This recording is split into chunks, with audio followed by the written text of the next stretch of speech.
Salut à tous, aujourd'hui, vous l'aurez compris, on est en Bretagne, par chez moi, je m'appelle Erwan. D'où je pourrais venir autrement que de la Bretagne. Je suis né à Vannes, dans le Morbihan. C'est une terre de cyclisme, c'est là où j'ai eu l'amour pour le vélo, grâce à mon grand-père et à mon oncle quand j'étais au collège. Maintenant j'ai 30 ans, donc ça fait pas mal d'années de vélo derrière moi. Et puis j'ai pu courir avec des grands champions, Warren Barguil, Audrey Cordon-Rago, Julien Maurice, Brian Coquard, Johan Lebon et plein d'autres. Et franchement c'était super cool. C'est une fierté d'avoir pu courir avec eux, même si déjà à l'époque ils étaient déjà super forts, ils étaient déjà très précoces, et c'est pour ça que c'est des champions aussi. Donc voilà, nous on est toujours en passe et on s'amuse bien. Donc voilà, la Chapelle-Carreau, un circuit de 6,7 km, 11 tours, soit 74 km. C'était plutôt escarpé, accidenté comme on dit, 920 mètres de dénivelé positif sur toute la course. On était plus d'une centaine de coureurs et c'est ça aussi la Bretagne, c'est des gros pelotons, beaucoup de spectateurs, une belle ambiance et ça franchement c'est super de pouvoir courir en Bretagne. On était le 18 juillet 2021 et comme vous pouvez le voir, il faisait super beau. Comme quoi il ne peut pas tout le temps en Bretagne, mais vous savez ce qu'on dit, en Bretagne il pleut que sur les cons. Donc voilà, il faisait beau jour là, c'était plutôt bon signe pour nous. Allez, c'est parti!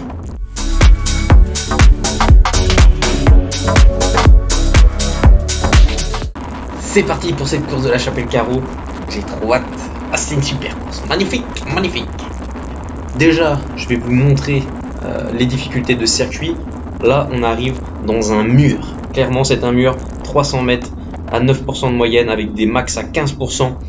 Et la puissance que j'ai développée au max pendant cette course était 450 watts pendant 30 secondes, 31 secondes d'effort sur ce segment.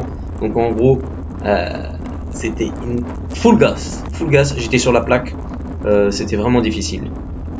Ensuite, on a le faux plat, deuxième difficulté, 700 mètres à 3,1% de moyenne, 350 watts sur 1 minute 16, le max que j'ai fait. Je vous montrerai plus tard dans la vidéo à quel moment je l'ai fait. Et puissance max à 868 watts. Donc c'est un faux plat qui fait mal et la répétition des efforts dans le faux plat va faire très mal à la longue, surtout qu'il fait très chaud. Et là aussi un autre point important, c'est qu'on est protégé sur la gauche de la route par les arbres, par le fossé. Maintenant, la bosse de l'arrivée, le boss final, une côte de 800 mètres, 3% de moyenne, 380 watts sur 1 minute 32 secondes et on atteint des pics à 7% de pente maximum. Donc autant dire que ça fait mal, on monte à chaque fois très rapidement. À chaque fois j'ai remarqué ce phénomène sur toutes les courses, dès qu'on arrive près de l'arrivée, ça accélère, les gens ont envie de faire le beau, de montrer qu'on est devant au podium, là où en général les gens sont là, les téléspectateurs. Oui, bien sûr, ça passe à France 2, hein, bien sûr. Les spectateurs sont là pour regarder les coureurs. Et là, on voit la première banderille de la course au bout de 6 km 5. Une grosse attaque, il y avait un petit groupe devant. Et j'étais devant la famille, clairement, j'avais envie de faire un bon résultat. Il faisait super beau, il y avait beaucoup de public, c'est vraiment grisant. Un gros peloton, un bon niveau. Donc j'avais à cœur de bien faire. Donc je voulais vraiment être dans la bonne, donc j'ai pris beaucoup de coups, vous verrez. Je vais vous montrer tous les coups que j'ai essayé de prendre dans ce début de course. C'est un petit peu traite quand on court devant la famille, on a envie de bien faire et on a envie de trop bien faire et du coup on en fait un peu trop. Donc là je reviens sur le groupe de devant au prix d'un effort très violent. Et derrière ça a cassé. Mais voilà, je suis là, je relance le groupe, je me mets dans la roue de ce coureur. Et là, voilà, merci à Sportivresse pour cette photo. C'est la photo de la série Jour de course, donc sur les miniatures, ça sera cette photo-là. Merci à toi. Sur les vidéos, j'ai pas réussi à savoir où tu étais. C'était tellement drôle, je me suis dit, mais il était où? Il était dans un arbre? Il était à 3 km comme un sniper? Impossible de le trouver. Je sais pas d'où il a pris la photo. Impossible. Maintenant, je vous laisse avec un condensé de toutes les attaques que j'ai fait pendant, ou les coups que j'ai suivis pendant le début de cette course. Allez, c'est parti.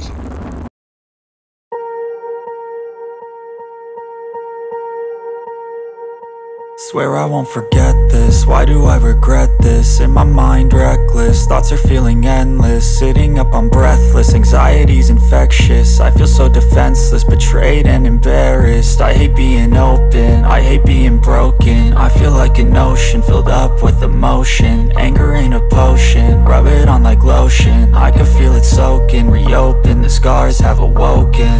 I can't move on till I let go. I feel so lost, never at home. Need to be strong, every breath hold. Cause I can't move on till I let go. I can't move on till I let go. I feel so lost, never at home. Need to be strong, every breath hold. Cause I can't move on till I let go.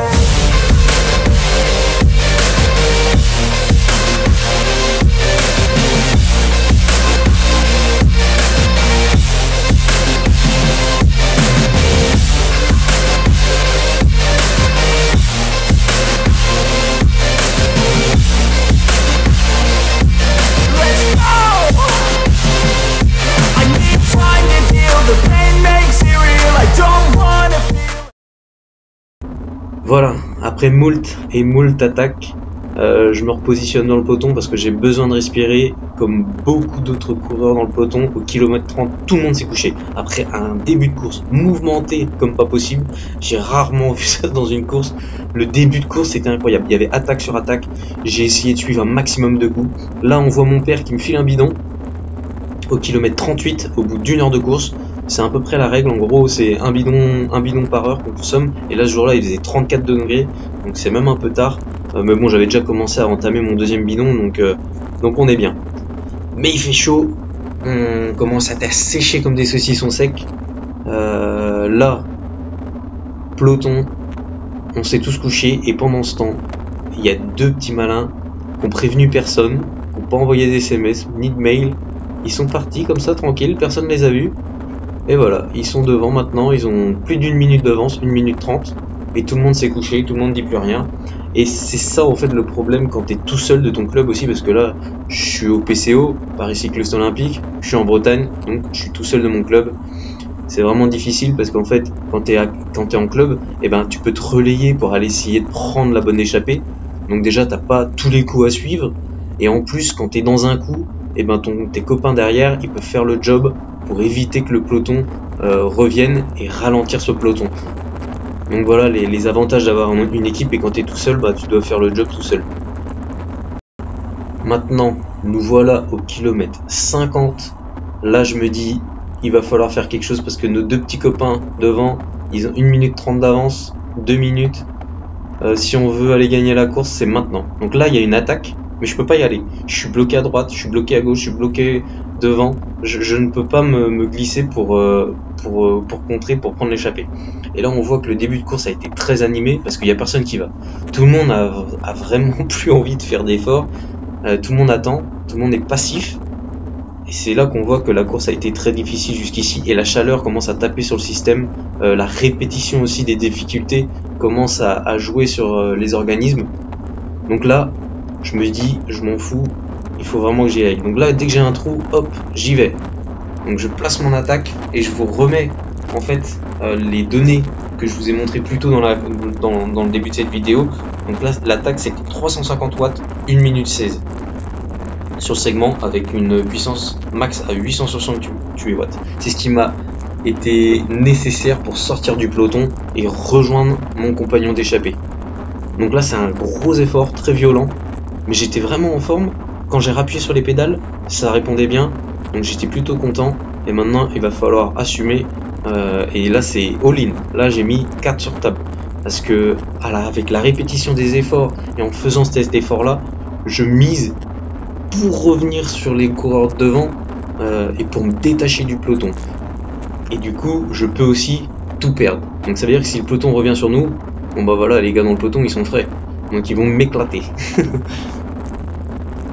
Donc là je reviens sur mon petit compagnon d'échappée et on va faire un tour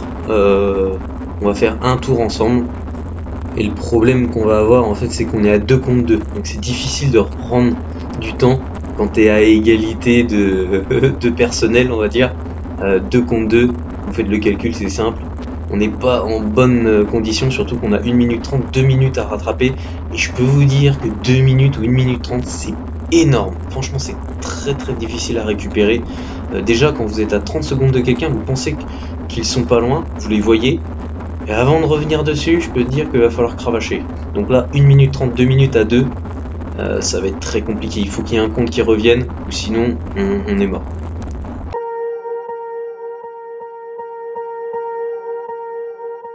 Swear I won't forget this, why do I regret this? In my mind reckless, thoughts are feeling endless. Sitting up I'm breathless, anxiety's infectious. I feel so defenseless, betrayed and embarrassed. I hate being open, I hate being broken. I feel like an ocean filled up with emotion. Donc voilà, on se fait reprendre par 2 coureurs, enfin je me fais reprendre par 2 coureurs parce que mon compagnon d'infortune s'est relevé. Je pense qu'il était un peu dans le rouge. C'est moi qui passais la plupart des relais et du coup il m'a dit non c'est mort. Du coup il s'est remis dans le peloton. Moi j'ai insisté un peu quand j'ai vu ces 2 coureurs contrer au loin et du coup là ils m'ont repris et je suis reparti avec eux. Donc c'est rebelote, je repars et c'est ça vraiment qui est difficile. Vraiment quand t'as la famille qui est là, c'est infernal. T'as envie d'aller dans la bonne, tu dis ah c'est peut-être la bonne, vas-y. C'est une petite voix dans ta tête qui te dit vas-y c'est peut-être la bonne, vas-y. Et à la fin il n'y a plus de bonhomme. Donc va falloir prendre des décisions. Mais non, j'ai pas pris de décision pendant cette course. J'ai pris qu'une seule décision. C'était l'attaque. C'est comme ça que j'aime courir. C'est comme ça que j'aime faire la course. D'être devant, faire la course. Mais bon, c'est pas très malin. Et là, je vais vous montrer un endroit important de la course. C'est l'hydratation. Voilà, je récupère un 2e bidon. La première fois avec mon père et là avec Dédé. Merci Dédé de m'avoir filé un bidon. Tu m'as sauvé la vie parce qu'avec 34 degrés, normalement. En temps normal, c'est 1 bidon par heure. Là, avec une canicule pareille, oui, j'ai bien dit canicule en Bretagne, 34 degrés, c'est 2 bidons par heure. Donc vous êtes obligé de vous faire ravitailler, sinon vous desséchez comme un saucisson sec. C'est fini pour vous. Là, c'était très important de s'hydrater et de récupérer un bidon pendant la course. Après, pour savoir comment récupérer un bidon, il faut vous entraîner à l'entraînement, à rouler à 40-45 et récupérer un bidon de la main de quelqu'un. En général, moi j'ai fait ça avec mon père quand j'étais plus jeune en junior. C'est genre il faut courir le long de la route, il faut que la personne qui vous donne le bidon court un peu le long de la route, comme ça l'impact en fait vous arrivez à 45 mais c'est un petit peu ralenti par le fait que la personne qui va vous donner le bidon court en même temps, donc en fait c'est plus à 45 que vous récupérez le bidon mais je sais pas il court à 15 à l'heure, bon du coup ça fait plus que 30 à l'heure, vous voyez ce que je veux dire, donc l'impact est moins important. Après ce qu'il faut faire aussi c'est de dire à la personne de se mettre du côté de votre main forte, c'est-à-dire moi je suis droitier, de demander à la personne de se mettre à droite de la route, comme ça c'est vous récupérez avec votre main forte. Après l'autre point aussi c'est de demander à la personne un tour avant, de dire prochain tour je veux un bidon, donc faire un signe et puis de se préparer à se mettre à droite de la route et demander aussi à la personne de se préparer comme ça à un tour pour préparer le bidon. Et dernière chose c'est de dire à la personne de pas trop maintenir le bidon. Donc je vais vous montrer une photo. Mon père lui ce qu'il fait, il le pose sur la paume de sa main et après il met le bidon en l'air et franchement ça marche très bien comme ça. Voilà, nous voilà dans le money time, dans les derniers hectomètres de cette course. Là on est dans le dernier faux plat. Je suis toujours avec mes 2 compagnons d'échappée. Le peloton est à 15 secondes derrière. Il reste moins d'1,5 km à faire. 1 miles. Et là dans la relance, qu'est-ce qui m'arrive? Une crampe. J'arrive plus à tenir les roues. Là je suis obligé de m'arrêter de pédaler parce que je peux plus pédaler en fait, c'est tout. Il n'y a pas d'autre explication. Franchement c'est une cumulation de tout, j'ai fait trop d'efforts, il a fait très chaud, le mur à 12% ça m'a fait très mal parce qu'en fait vous êtes obligé d'aller dans des puissances très élevées pendant un temps très court, ok, mais très élevées et ça m'a tué, la chaleur, beaucoup d'efforts, donc voilà j'ai crampé et là je me dis j'ai fait tous ces efforts pour caler à 1 km de la ligne, franchement c'est pas possible. Ils sont juste devant moi, là je récupère, j'arrive à repédaler un petit peu et je me dis merde il me reste le boss final à faire, j'ai 800 mètres à faire à plus de 3%, je sais pas comment je vais faire, j'espère que les jambes vont tenir, le peloton derrière est chaud bouillant parce que voilà on est juste devant et l'arrivée est pas loin, là maintenant tout le monde est motivé pour venir nous chercher, pour venir nous chasser, ils nous ont à portée de fusil comme on dit, donc là ils vont pas se faire prier pour nous manger. Donc là j'arrive quand même à arriver dans la côte et être vraiment à mettre une bonne puissance. Je suis à plus de 400 watts, donc franchement c'est pas trop mal pour un mec qui a eu des crampes il y a 500 mètres. Donc là, mais j'arrive pas à revenir, je reste à la même distance, je perds pas de temps mais je reprends pas de temps. Donc là, si on fait le point, il y en a deux devant, il y a mes deux compagnons d'échappée qui sont partis, donc là je suis 5ème. Donc maintenant, on va voir combien de coureurs vont me dépasser. Donc là déjà ça fait 1. C'est très difficile, il me reste 500 mètres quoi, mais c'est incroyable, dans une côte, les mètres, vous comptez les mètres. Donc là, je suis 6ème actuellement. On va faire le décompte. Je suis déjà à 182 au cœur. Je vous ai dit mon max c'est 183. Là, il y en a un autre qui me dépasse, je suis 7ème. Et là, j'essaye de prendre la roue, parce que je me dis si je prends sa roue, je vais essayer de maintenir un effort et je vais pas perdre trop de place. Mais là, ils arrivent au compte-gouttes. Je me suis retourné, je vois que le gros du paquet est encore un peu plus loin. Ils arrivent juste au compte-gouttes. Et là, je fais des zigzags, j'en peux plus. Mon corps me crie d'arrêter. Il me dit arrête-toi s'il te plaît, regarde le Lagen, il a l'air sympa là-bas. Mais je suis pas venu pour ça, je suis venu pour faire un résultat devant la famille. Et là, je suis 7ème. Et là, je me remets en bas les mains en bas du guidon. J'arrive à remettre un peu de puissance. Mais c'est un calvaire. C'est vraiment une situation très très inconfortable. Et là, il y a un dernier coureur qui te dépasse. Je suis 8ème. Je suis 8ème, les amis. Oh là là, c'est difficile. Et là, je vais jusqu'à la ligne. Et là, ça y est, c'est fini. J'arrête de pédaler, j'en peux plus. J'espère que vous aurez apprécié la vidéo autant que j'ai souffert, autant que j'ai donné, mais c'est le vélo que j'aime. On a retrouvé les petits potes. La famille était là, il faisait beau. Franchement, c'était une belle journée de course et c'est pour ça que je fais du vélo aussi. C'est vraiment pour avoir des moments comme ça. Ok, la course est difficile, mais c'est un peu ça aussi qu'on vient chercher, de se donner au maximum, d'aller repousser ses limites. Après, on est un peu fier de ce qu'on a fait. Et maintenant, je vais vous montrer un petit peu mes données comme d'habitude. Je vais juste vous parler de la puissance normalisée, 270 watts. Franchement, ça montre qu'on a bien appuyé sur les pédales et la vitesse max 74 km/h. Ça fait même peur. C'était juste avant le mur. Il y avait une espèce de grande descente, une cuvette. Donc chaud. Et là, mon pote Thibaut, avec qui je cours depuis les juniors, on était au Vélos 21 ensemble. Et ça fait plaisir de revoir aussi les copains. Et voilà, ça fait... Ah, c'est des journées qu'on aime, tu vois. On retrouve les potes et tout. Et c'est sympa. Donc maintenant, on se donne rendez-vous à la prochaine course. Lévis-Saint-Nom en 3ème catégorie. J'ai décidé d'aller élever le niveau pour préparer les championnats de Paris et les championnats d'Île-de-France par la suite. Donc on va aller chercher le niveau en 3ème catégorie en Île-de-France avec le club du PCO. Donc voilà, n'oubliez pas de liker, souscrire et tout le tralala de YouTube. Et puis roulez bien, prenez soin de vous. Allez, salut! To be strong, every breath, oh, 'cause I can't move on till I let go.